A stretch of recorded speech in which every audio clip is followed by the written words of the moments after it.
Bonjour à tous, bienvenue pour cette nouvelle vidéo Assoif, Song of Ice and Fire.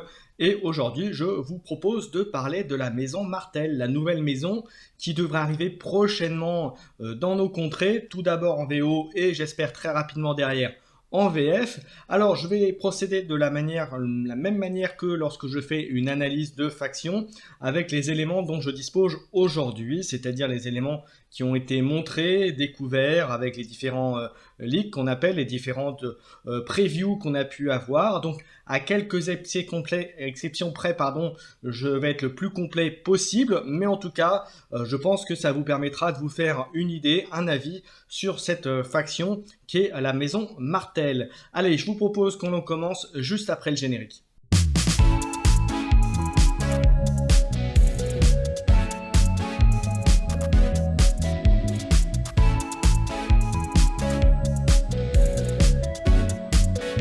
Allez, voyons voir ce que nous propose la maison Martel. Et comme je le disais, on va fonctionner de la même manière lorsque de mes analyses de factions. Donc je donnerai aussi également mes avis. Allez, on commence tout de suite avec les unités de combat, ce qui a été révélé. Donc vous voyez, on a les 4 unités. Alors je précise que, comme vous voyez, les Sunspear Dervish vont coûter 6 points, les Martel Spearmen vont coûter 5 et les 2 autres unités vont coûter 7. Voilà, ça je l'ai différents leaks, mais j'ai pas la carte de dos à vous montrer, mais bon. Voilà, alors les 4 unités, on commence par les Sunspear Royal Guard en haut à gauche. Donc vous voyez qu'ils se déplacent à 5, ils attaquent au corps à corps à 3+, 7D, 6, 7 et 4. Donc ça fait des unités de contact assez intéressantes. Et une armure à 4+, et un moral à 5+. Donc qui ressemble beaucoup aux unités de garde de nuit pour ceux qui connaissent. Elles ont 2 ordres. Le premier ordre, c'est avant de lancer Martial Training. Avant de lancer un jet d'attaque, une capacité assez courante, elle relance les dés et en plus vulnérable. Et le deuxième ordre, c'est le Shield Wall, c'est de la protection. Lorsqu'un ennemi fait une attaque de mêlée contre eux, après avoir lancé les dés de défense, vous pouvez bloquer un hit pour chacun de ses rangs restants. Donc ce qui a fait une unité quand même qui est une unité on va dire d'élite, qui est quand même très intéressante. On va enchaîner, donc pour moi c'est une très bonne unité. Ensuite derrière on va enchaîner avec les Sand Skirmishers, qui se déplacent à 6, qui ont une attaque à distance à 3+, 7, 5, 4. Combat à 4, 7, 5, 4, 4+ de défense et 6+ de morale. Alors ça ressemble beaucoup aux patrouilleurs de la Nightwatch, à la différence près qu'ils encaissent mieux, mais par contre qu'ils ont un moral moins bon.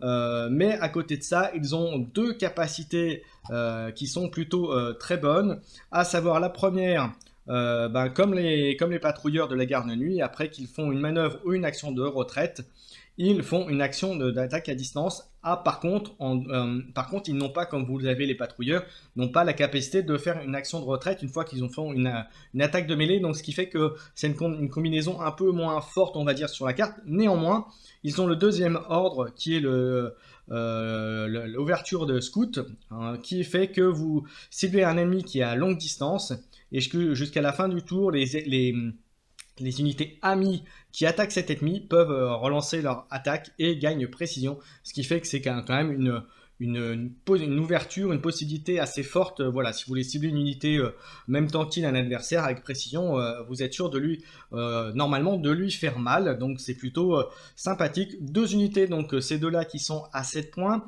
Donc à mon sens, ils sont très très très très bons. À voir après en jeu bien entendu, mais en tout cas sur le papier ça envoie du rêve comme on dit vulgairement, ça envoie du pâté, donc à voir les combinaisons derrière. Les 2 autres unités qui ont été montrées, c'est les Dervish, les Sunspear Dervish qui se déplacent à 6, qui attaquent à 4+, 7, 6, 4, qui ont une armure à 4+, un moral à 6+. Là encore, comme vous voyez, c'est 3 unités si on repart avec les 2 précédentes qui ont une bonne armure, 4+, c'est quand même très correct. 6+, donc le bas blesse, on va dire que c'est le moral qui est un peu faible. 6+, maintenant, c'est pas non plus délirant, hein, surtout en termes de coût, 6 points, c'est quand même une bonne capacité. Et puis ensuite, quand on rajoute l'ordre et les capacités natives, donc l'ordre, ça fait que après qu'un ennemi a fait une attaque de mêlée, cette unité peut faire une action de retraite, donc ce qui fait pas mal, donc ça leur permet de refaire une charge par exemple s'ils n'ont pas déjà attaqué. Et les lames dervish qui ont précision, donc ce qui est quand même pas rien, surtout s'ils attaquent à 7 ou 6D, ça peut quand même faire très mal. Et surtout, s'il s'attaque une unité qui n'a pas été activée à ce round, cette attaque gagne critique. Donc imaginez critique plus précision sur une unité qui a 6 points, qui a 4 plus d'armure, c'est plutôt pas mal. Et ils ont une dernière chose, c'est que Elusive Escape, c'est quand ils font un jet de retraite, ils peuvent relancer leur jet de retraite, et en plus, l'unité dans laquelle ils se repartent ne peut pas pivoter et deviennent affaiblis, ce qui est très combo avec l'ordre qu'on a vu tout à l'heure qui est le Swift retraite.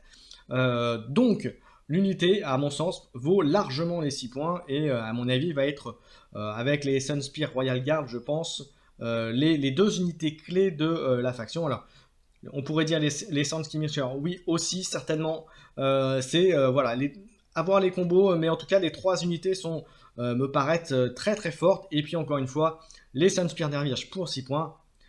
C'est plutôt que du bonheur. Et enfin, la 4e unité qui a été révélée, c'est l'unité des Spearmen Martel qui se déplace à 5, 4 plus 7, 7, 4, 5 plus d'armure, 6 de morale. Alors, ça ne coûte que 5 points. Alors, on voit un peu ça accumule le défaut des 3 autres. Donc, à voir si ça va rentrer dans les combinaisons. Mais par contre, en termes de stats, ça n'envoie pas du rêve par rapport aux 3 autres, mais par contre leur ordre, elle par contre valent le coup d'œil puisque ils ont l'ordre 7 fort charge quand une unité quand cette unité a avec succès chargé du flanc ou de front ou de dos, cette unité voilà, peut faire une attaque, donc c'est l'unité classique des Spearmen. Et le deuxième qui est très bien aussi, c'est Tactical Reposition, c'est vous ciblez une unité ennemie qui est à courte distance et elle peut faire un chiffre de 3. Alors est-ce que vous allez beaucoup l'utiliser? Oui, à condition d'être en contact. Je suis pas forcément très emballé par cette dernière unité, je préfère largement les 3 autres, mais néanmoins pour compléter ça peut être pas mal. Et puis lors de faire un shift une fois par tour en 2-3, c'est très bien. Maintenant, est-ce que ça vaut les 5 points d'unité? Probablement, on voit quand même 7D à 4+, 6+ de morale, là encore la faiblesse des 2 unités précédentes, là, des Sunspear Dervish et des Sandskirmishers revient aussi, donc 6 de morale. Voilà, c'est pour 5 points. Oui, maintenant, c'est pas une unité que je mettrais dans toutes les compositions d'armée. On va regarder maintenant les cartes de faction. Alors, les cartes de faction, comme vous le savez, il y en a 7 x 2, donc, et ensuite on rajoute les cartes de commandement.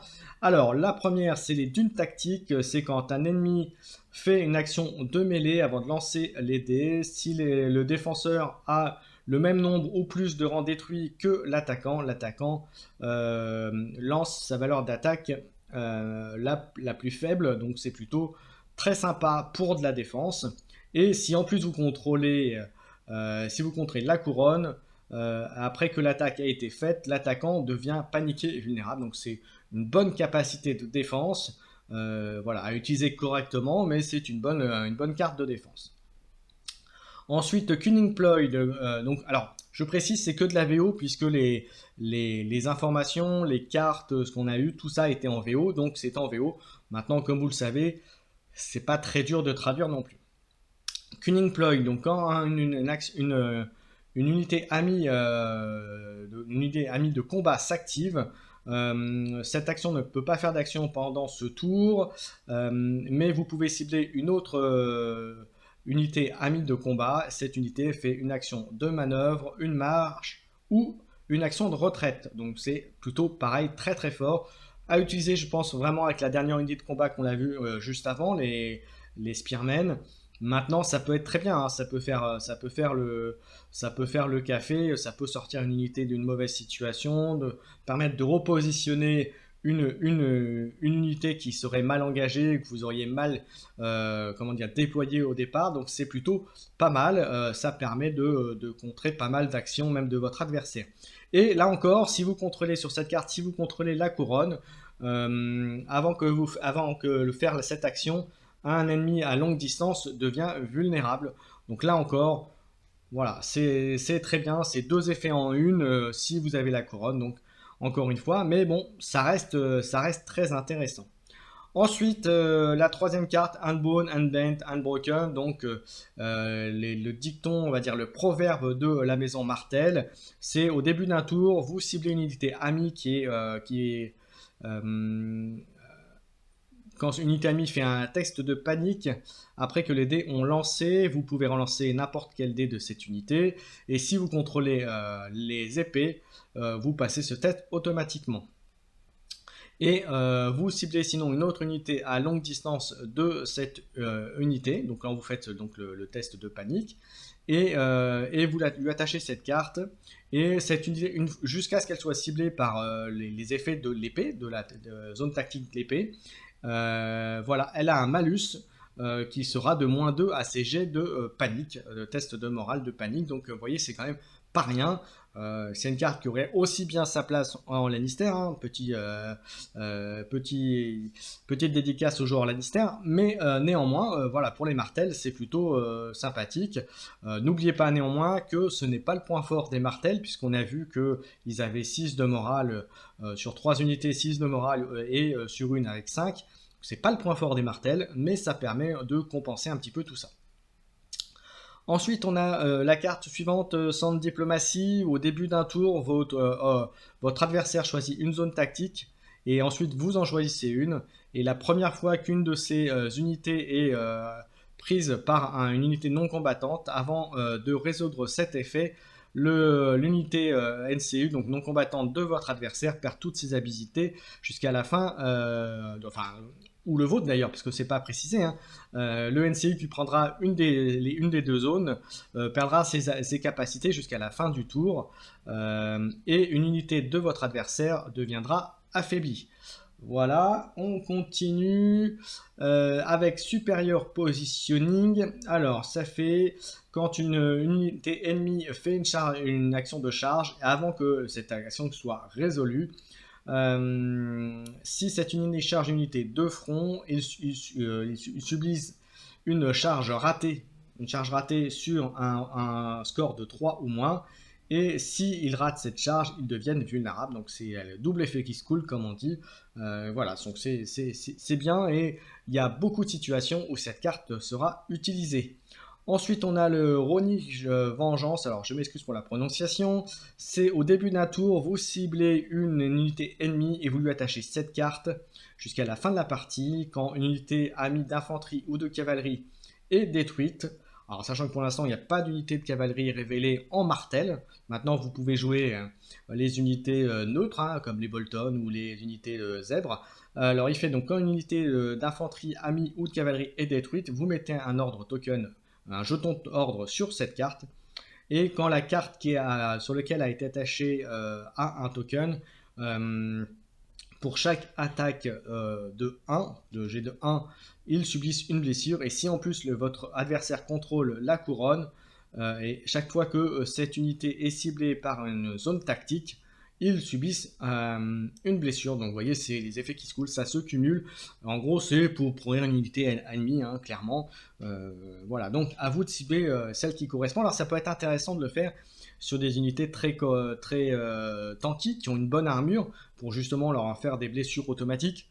Donc bien sûr les affaiblir. Alors attention, n'oubliez pas, je prends par exemple avec les Baratheons, si vous avez des Renly notamment, qui ont une faculté quand même de soins et de récupération assez importante, de même que la Nightwatch aussi peut avoir des bonnes capacités de soins.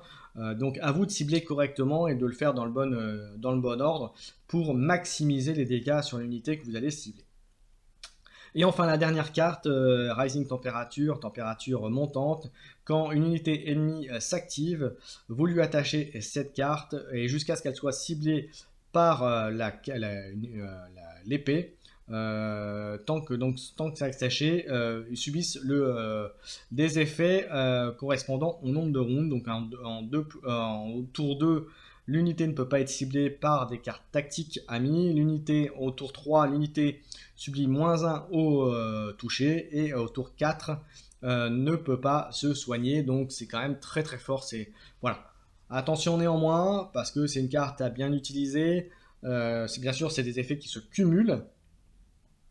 Donc à vous de l'utiliser dans le bon ordre. Donc je vous conseille plutôt de l'utiliser à partir du tour 3 cartes effectivement pour optimiser, puisque je vous rappelle que prendre l'épée, bah, c'est pas super compliqué, et puis en général au tour 2, 3, les combats au corps à corps ont déjà commencé, donc vous serez, vous ou votre adversaire, très poussé à prendre les épées, et votre adversaire va très vite aussi prendre les épées pour enlever cette carte. Donc utilisez-la, pardon, là encore avec bonne intelligence et à bon escient. Donc à voir. Allez, premier commandant que nous allons voir, c'est Oberyn Martell. Alors, on voit que c'est donc le prince de Dorne. Il a le venin de Manticore, Venom Manticore, qui fait la chose suivante: une fois par partie, après que cette unité a complété une attaque de mêlée, vous pouvez mettre le venin de Manticore sur l'unité de défense que vous avez attaquée, jusqu'à ce que cette unité soit détruite. Alors ça fait quoi le venin de Manticore? Eh bien, on va passer juste à côté et on a l'explication. L'unité ne peut pas se soigner, et si elle devait devenir vulnérable et qu'elle l'était déjà, elle subit une blessure. Donc vous voyez tout de suite les combos à faire, et en plus à chaque fois que cette unité s'active, elle devient vulnérable. Donc c'est plutôt très combo. Et là, donc on revient maintenant sur Oberyn Martell. Il a une deuxième capacité qui est les Viper Fangs, donc les crocs de vipère. À chaque fois que vous attaquez un ennemi qui n'a pas été activé ce tour, le défenseur devient vulnérable et affaibli. Donc ce qui est une bonne combo avec le venin de Manticore notamment, mais je suis sûr que vous en voyez d'autres. Ensuite, les 3 cartes liées à ce général, vous avez Intercept Order, qui fait la chose suivante: quand un ennemi cible une unité avec une zone tactique, vous lancez un dé sur un 3+. Votre adversaire doit cibler une autre unité avec cette zone d'effet, et si en plus vous contrôlez la couronne, vous pouvez relancer ce dé. Donc ça peut être pas mal pour protéger une unité ou pour le forcer à faire autre chose. Voilà, c'est plutôt pas mal. Ensuite, deuxième carte, un spectacle exhaustion. Alors je m'excuse pour les cartes, hein, encore une fois, c'est des leaks que j'ai réussi à récupérer. Donc je m'excuse, hein, c'est des cartes un peu coupées, mais bon, on distingue en tout cas les capacités, c'est là le principal. Alors, un exhaustion, quand une unité ennemie vulnérable s'active, vous lui attachez cette carte jusqu'à ce que le token vulnérable a été enlevé. Et tant que cette carte a été attachée, cette unité a -1 au toucher. Et quand cette carte est attachée, chaque fois que cette unité attaque l'unité d'Oberyn Martell, avant de lancer les dés, cette unité devient affaiblie. Bon, c'est pas une carte que je trouve exceptionnelle. Disons qu'il faut vraiment bien savoir quand l'utiliser à bon escient. C'est compliqué parce que l'unité peut très vite vulnérable. Votre adversaire aura souvent tendance à utiliser très vite l'unité et à enlever le vulnérable le plus vite possible pour éviter de se faire prendre. Maintenant, faire prendre par ce malus. Maintenant, c'est une bonne combo avec le Venom le Manticore Venom, mais c'est une seule fois par partie, c'est donc une seule unité ciblée. Je suis moyennement convaincu par cette carte. Ensuite, Viper Infamie ou Infamouche, là par contre j'ai pas la totalité de la carte, ce qui fait que il y a 2 effets. Le premier, c'est quand une unité ennemie s'active, cette unité subit -2 de déplacement quand il charge une unité d'Oberyn, et s'il rate sa charge, ils deviennent vulnérables. Donc c'est combo encore une fois avec le Venom de Manticore. Ça l'est par contre aussi moins combo avec la capacité d'Oberyn Martell, qui sont les crocs de Viper Fangs, puisqu'ils sont déjà vulnérables. Tout dépend. Si c'est une unité sur laquelle vous avez mis le Venom de Manticore, oui. Je suis mitigé sur cette capacité. Deuxième capacité, assez classique quand vous ne pouvez pas l'utiliser pour l'autre effet. Vous choisissez un, soit vous piochez une carte tactique, soit si l'unité d'Oberyn Martell est engagée, vous pouvez chercher votre deck tactique ou dans la discard pour prendre une carte de commandant parmi les trois qu'on vient de voir et la rajouter à votre main. Bon, c'est pas mal, c'est bien. Personnellement, je ne le trouve pas exceptionnel comme commandant. On va passer au suivant avec Ohara Sand qui dispose de un ordre et deux capacités natives. Donc la Eldest Sister, donc la sœur la plus âgée, on va dire ça comme ça. Alors, Reckless Héroïsme, après que cette unité ait fait une charge, avant de résoudre cette phase, vous pouvez subir des 3 blessures pour que cette charge soit considérée comme un 6 pour la partie de distance. Donc c'est plutôt bien et ça permet de réussir une attaque automatiquement. Elle a également une action, Fuel by Slaughter, qui fait qu'à chaque fois qu'elle fait une attaque de mêlée sur le défenseur, si le défenseur a subi des blessures, elle reçoit une blessure, plus une blessure pour chaque rang détruit de l'unité. Donc ça correspond à la même capacité que Counter Spike chez la garde de nuit, hein, pour faire un complément. Et l'autre effet, c'est Thundering. L'attaque gagne Thundering, donc fracassé. Donc c'est quand même plutôt assez fort pour un commandant d'avoir ces capacités. Ensuite, maintenant on va regarder les cartes tactiques. Alors là encore, je m'excuse pour les cartes, on voit qu'elles ont été à moitié coupées, mais au moins on a le détail de ce que ça fait en termes de capacité. Donc la première carte, c'est Sustain Assault. Quand une unité amie fait une attaque de mêlée avant de lancer les dés. Si l'unité est déjà engagée a commencé le tour déjà engagé avec le défenseur, il attaque avec le maximum de dés de l'unité, donc ce qui est quand même pas rien, c'est assez classique. Et si le défenseur a plus de rangs restants que l'attaquant, le défenseur devient vulnérable. Donc ça c'est plutôt pas mal, parce qu'il y a de nombreuses fois où on va vouloir attaquer votre commandant, on va l'affaiblir, et puis après vous allez pouvoir activer votre commandant, et souvent avec un rang ou deux, même des fois en moins, parce qu'elle aura subi une grosse attaque, et bien vous allez pouvoir attaquer avec plein rang, et c'est quand même pas rien. Et en plus se soigner derrière, puisque là si vous faites une grosse attaque, vous allez faire de gros dégâts, donc vous allez probablement lui faire des blessures et probablement aussi lui détruire un rang. Bien sûr, c'est conditionné à votre GD, à l'unité ciblée, etc. Mais voilà, ça donne des possibilités assez importantes pour l'unité de récupérer et de faire très mal. Ensuite, deuxième capacité, Reckless Strike. Quand une unité amie fait là encore une attaque de mêlée avant de lancer les dés, l'attaque gagne critique et précision, et vous subissez une blessure pour les jets d'attaque à 1. Généralement, vous allez faire ça quand vous pouvez relancer les dés, donc vous allez limiter l'effet du 1, donc de prendre une blessure. Maintenant, n'oubliez pas que même dans ce cas-là, comme c'est une attaque de mêlée, l'effet de Fuel by Slaughter de Ohara Sand va pouvoir s'appliquer, donc le fait de se soigner derrière, donc c'est quand même fort. Et si en plus vous ciblez l'unité de Ohara Sand pour cette carte-là, l'attaque se fait avec le maximum 2D. Donc là, vous voyez, là encore, c'est plutôt très fort. Ensuite, la carte suivante, c'est Dessert Préparation. Quand une ennemie unit fait une attaque, s'ils finissent leur action à longue distance d'Obara Sand, ils deviennent paniqués et vulnérables. Et l'autre effet, si c'est pas possible de l'utiliser, ou si vous voulez utiliser l'autre effet, vous piochez une carte tactique. Donc vous voyez, là pour le coup, c'est un commandant qui me plaît pas mal, j'avoue. Mais on va voir ensuite le troisième et dernier commandant disponible. Alors, ce dernier commandant, Armen Huller, qu'est-ce qu'il nous propose? Alors, on voit déjà qu'il a un ordre qui est au début d'un tour ami. Si cette unité peut subir jusqu'à 3 blessures pour faire récupérer 1 plus le nombre de blessures utilisées à une autre unité qui est à longue distance, donc ça c'est plutôt pas mal. Ça peut être bien de le mettre dans les unités des Spearmen justement, puisqu'ils ont une bonne résistance, mais voilà. Après, l'autre effet, c'est que cette unité gagne +1 à ses jets de panique et subit -1 à vos tests de panique ratés. Voilà, le commandant lui-même en termes de capacité, c'est bien, mais ça part du principe que vous êtes en train de perdre une unité ou que vous vous êtes fait bien amocher.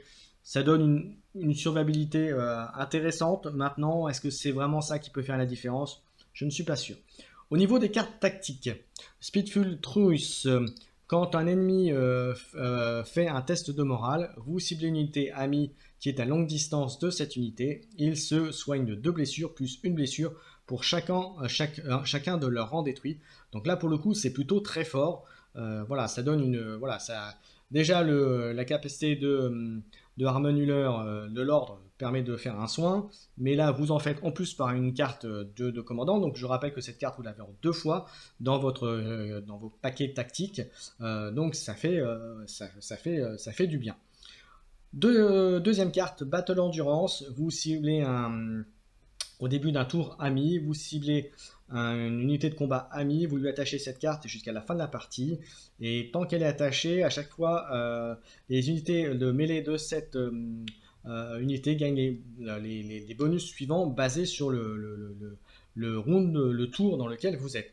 Au 3+, il relance les ratés. Au 4+, il gagne fracassé, donc Sundering. 5+, critique blow, donc coup critique. Et 6+, plus 2 dés d'attaque, donc c'est donc au dernier tour. Donc c'est là encore, c'est plutôt très fort. Ça se rapproche beaucoup d'une des cartes Baratheon, hein, pour ceux qui connaissent. Mais ça reste très très fort. Alors autant, vous voyez, sur les deux premières cartes sont vraiment très fortes. Autant le commandant, je suis pas emballé plus que ça. Autant les cartes du commandant sont, à mon sens, très fortes. Et ce n'est pas pour dire pour la dernière, cette force charge qui vous ciblez une unité amie qui a réussi à faire une charge avec succès. Et avant que l'attaquant, donc avant que vous fassiez l'attaque, la partie attaque de mêlée, si cette unité amie n'est pas engagée avec une autre unité ennemie et a été chargée de front ou de... Donc c'est quand une de vos unités a été chargée de front ou de flanc, vous pouvez faire une action de mêlée avant que l'attaquant ne fasse ses jets d'attaque. Donc c'est une bonne carte de défense.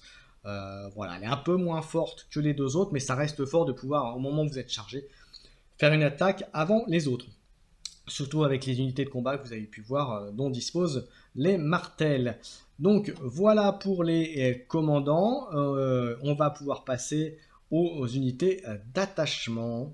Alors, voyons voir ce que ça nous propose au niveau des attachements. Vous avez en premier, si vous ne l'avez pas en commandant, vous pouvez l'avoir aussi en attachement. D'ailleurs, les 3 commandants sont disponibles en attachement. Donc le premier, si vous ne prenez pas en commandant, comme je disais, c'est Oberyn Martell. Il a une capacité, c'est expert duelliste. Donc vous savez, à chaque fois qu'il fait une attaque de mêlée, avant de lancer les dés d'attaque, vous choisissez une des capacités. Soit il fait plus une blessure, soit il cible un attachement du défenseur, l'infanterie, uniquement infanterie. Vous lancez un dé sur 3+, vous détruisez cet attachement. Donc ça reste très fort. Et l'autre effet, les crocs de vipère, comme sur la partie commandant. Si vous attaquez une unité qui n'a pas été activée, le défenseur devient vulnérable et affaibli. Donc 2 capacités très intéressantes. Voilà. Là pour le coup, il est plus intéressant en attachement que en commandant, pour cette carte-là en tout cas. Donc voilà, avoir le coup. Alors j'ai pas le coup, je pense que c'est 2 points, il me semble, 2 ou 3 points pour ce Oberyn Martell. Donc à vérifier lorsque ça sortira. Mais en tous les cas, c'est un attachement qui va certainement valoir le coup. Au Barasand, comme je vous disais tout à l'heure lorsqu'on a analysé la partie commandant, elle gagne Thundering.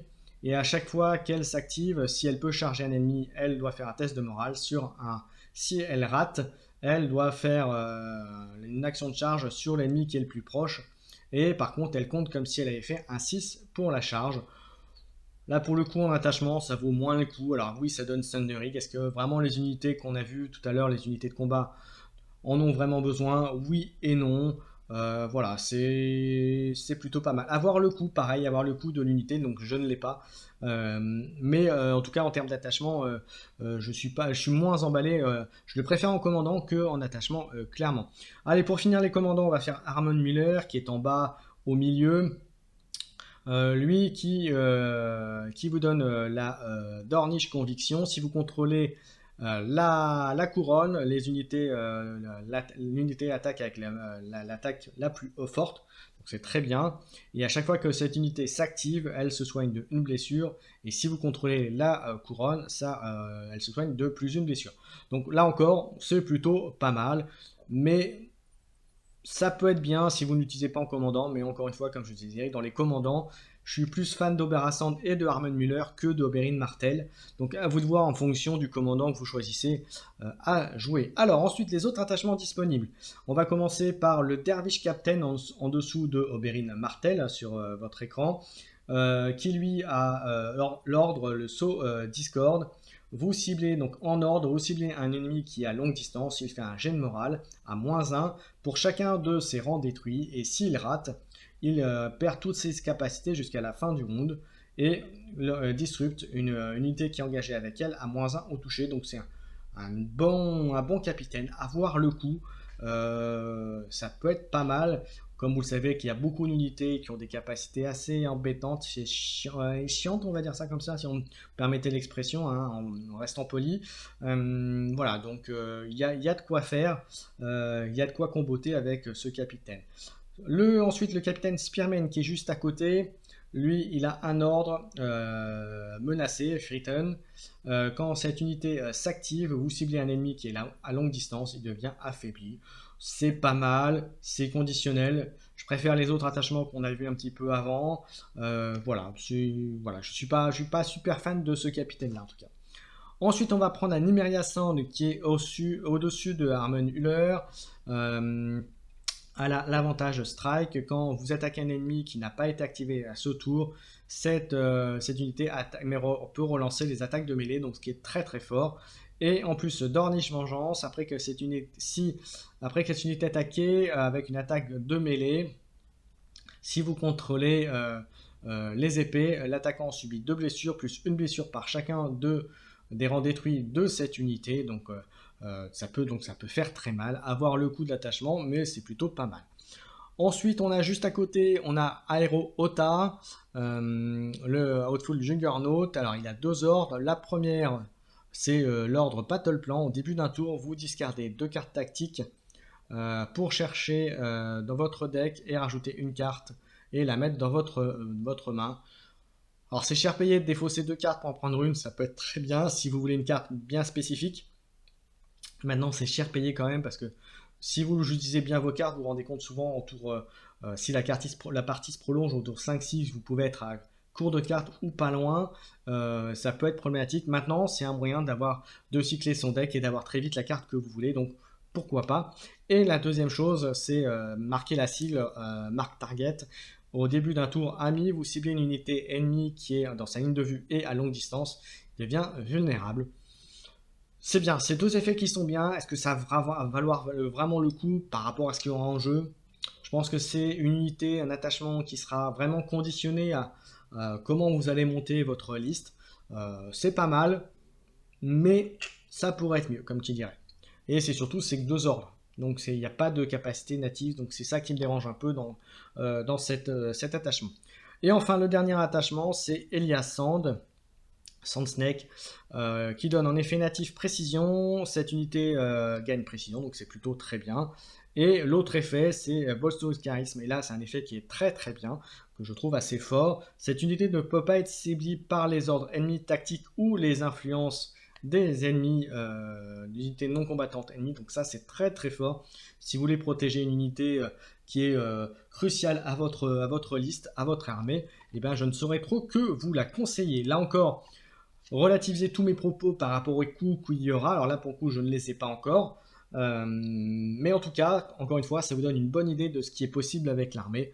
Donc là, déjà, ça donne des bonnes idées. Je ne sais pas pour vous, mais moi, ça me donne quelques idées de liste et d'armée Martel. Allez, on va terminer avec les NCU. Alors, les unités non combattantes des Martel qui sont à ce jour disponibles, c'est ceux-là. Alors, comme vous le voyez, il y en a 4. 5 même, autant pour moi, je ne sais pas compter. 5, alors vous avez le Martel, le Prince de Dawn, on va commencer, je ne vais pas le faire dans le désordre. Ce qu'on voit tout de suite, avant même de parler des NCU, on voit qu'il y a une zone supplémentaire, c'est Water Gardens. Alors bien sûr, comme c'est indiqué sur la fiche, vous ne pouvez en avoir qu'un dans la partie. Et quand vous contrôlez cette zone, l'adversaire ne peut pas contrôler de zone tactique pour leur capacité ou leur carte tactique. Donc ça empêche pas mal de choses. Euh, et au prochain tour, quand vous le prenez, votre adversaire doit activer une unité de combat si possible. Donc c'est plutôt très fort, ça l'oblige à utiliser ce que vous avez sur le plateau. Et c'est plutôt pas mal puisque ça vous permet de l'opportunité de continuer à utiliser le tableau politique, ce qui peut être bien. Alors, j'allais dire on commence par Martel, mais non, on va commencer par Elaria Sand, qui est donc Lizen Charm. À chaque fois que Elaria prend une zone tactique, vous ciblez une unité de combat amie et vous pouvez lui enlever une condition token, donc c'est-à-dire affaibli, vulnérable, paniqué. Et si en plus vous contrôlez les épées, vous ciblez deux unités ennemies qui sont à longue distance de l'unité ciblée et vous placez une condition sur chacun de ses ennemis. Donc ce qui est fort, c'est que vous enlevez une condition token, mais surtout vous le mettez sur deux unités, alors que la plupart des autres cartes, comme vous le savez, à date, c'est plutôt vous enlevez un pour mettre un. Donc là, c'est 1 pour 2, donc c'est quand même très très fort. Après avoir le coup, mais de mémoire, le coup c'est 4, à part, je crois, Dorian Martel qui coûte 5, si j'ai bonne mémoire, sur ce que j'avais pu avoir comme information. On continue à côté avec Nymeria Sand, Conflicting Réaction, elle met une influence. Quand vous influencez une armée d'infanterie amie, si vous contrôlez la couronne, les attaques de mêlée gagnent vicieux. Si vous contrôlez les épées, l'attaque de mêlée gagne critique ou critique. Et si vous contrôlez le palmier, donc Water Gardens, vous gagnez +1 en mouvement, donc c'est plutôt pas mal. Donc c'est plutôt une capacité que vous allez utiliser plutôt en fin de tour pour maximiser les effets de l'influence, mais ça reste quand même très correct et très intéressant. Ensuite, on va passer à Martel, tempérament chaud, haute tempère, une influence. Quand vous influencez une unité amie, à chaque fois qu'un ennemi vous attaque à une attaque de mêlée, avant de faire cette attaque, l'attaquant subit 2 blessures, plus une blessure pour chacun des rangs défenseurs restants. Donc il attaque une unité qui est à plein, et bien c'est 2 blessures plus 3 rangs, hein, si on part sur l'infanterie. Donc ça fera 5 touches. Voilà, sous réserve bien sûr que votre adversaire réussisse ses jets de défense, mais ça peut faire un mal. Alors ça n'enlèvera pas un rang, mais ça peut affaiblir votre adversaire.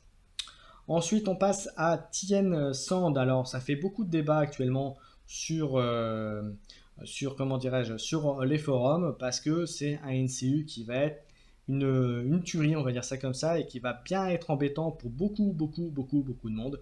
Alors pourquoi? Eh bien parce que Healing Hands, à la fin du tour 2, vous choisissez une zone tactique et la prochaine fois qu'une unité non combattante ennemie prend cette zone, vous lui attacher la carte The Strangler qui est juste à côté, donc carte poison. Et la carte poison qui est attachée sur l'NCU fait la chose suivante. À la fin de chaque tour, vous placez un token ordre sur cette carte. Et si cette carte a deux ordres tokens, vous détruisez l'unité qui est attachée, donc en document l'unité non combattante de votre adversaire. Donc ça c'est fort puisque à partir du tour, boum, vous le mettez. Si met le premier NCU qui va dessus de votre adversaire, il va se prendre le token et ça veut dire qu'à la fin du tour suivant, il va mourir puisque vous l'aurez joué en tour en question, donc au tour 2. S'il le prend au tour 2, donc on va dire il y a de grandes chances que vous allez tuer le NCU de votre adversaire, voilà, obligatoirement. Donc ça fait très très mal. Enlever un NCU, il y en a beaucoup qui vont réfléchir à 2 fois avant de prendre la zone en question. Donc vous pouvez donc concrètement bloquer une zone à votre adversaire. Deuxième NCU, unité non combattante intéressante chez les Martels, c'est Dorian, Sunspear secrète. À chaque fois que Dorian prend une zone à ce tour, vous mettez un ordre token. Donc à chaque fois, à chaque round, on vous dit lequel. Donc vous voyez, au tour 1, c'est la bourse sur les épées. Ensuite, c'est la couronne et l'oasis, donc Water Garden, etc. jusqu'au tour 6. Et à la fin de chaque round, si vous avez pris les zones indiquées, vous mettez un ordre token dessus.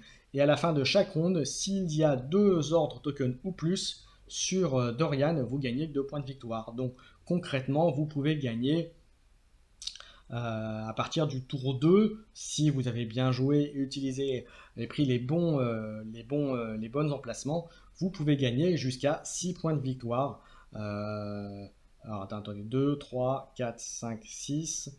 Vous pouvez même gagner jusqu'à 8 points de victoire, donc quasiment gagner une partie presque, rien qu'en utilisant Doran Martel, donc ça reste très très fort. Donc je pense que c'est un NCU qui sera nerfé, ou en tout cas qui vont limiter après, parce que ça reste très très fort, et c'est presque... voilà, alors il y a des moyens avec d'autres unités non combattantes de bloquer un petit peu Doran Martel, mais c'est quelque chose qu'il va falloir prendre en compte pour gérer les martels. Donc en tant que joueur martel, futur joueur martel, je vais certainement le jouer, donc il faudra s'habituer à l'avoir en face si vous jouez en adversaire. Voilà, j'en ai terminé avec la maison Martel. Qu'est-ce que j'en pense? Eh ben, ça me paraît assez fort, hein, tout ce qu'on a vu. À nous de trouver les listes, les associations de cartes, d'attachements. Donc je suis hyper hypé par les Martels. Je ne sais pas pour vous. N'hésitez pas à mettre en commentaire de la vidéo si la maison Martel vous tente ou pas, ou pour quelle raison. Voilà, et puis dernière chose, comme d'habitude, si vous avez aimé la vidéo, un petit pouce, un petit commentaire. Abonnez-vous à la chaîne si vous voulez avoir encore plus de contenu Song of Ice and Fire. Voilà, j'en ai fait le tour. Je vous remercie de m'avoir suivi jusqu'au bout. Et on se retrouve très rapidement pour plein d'autres vidéos à soif. Ciao, ciao!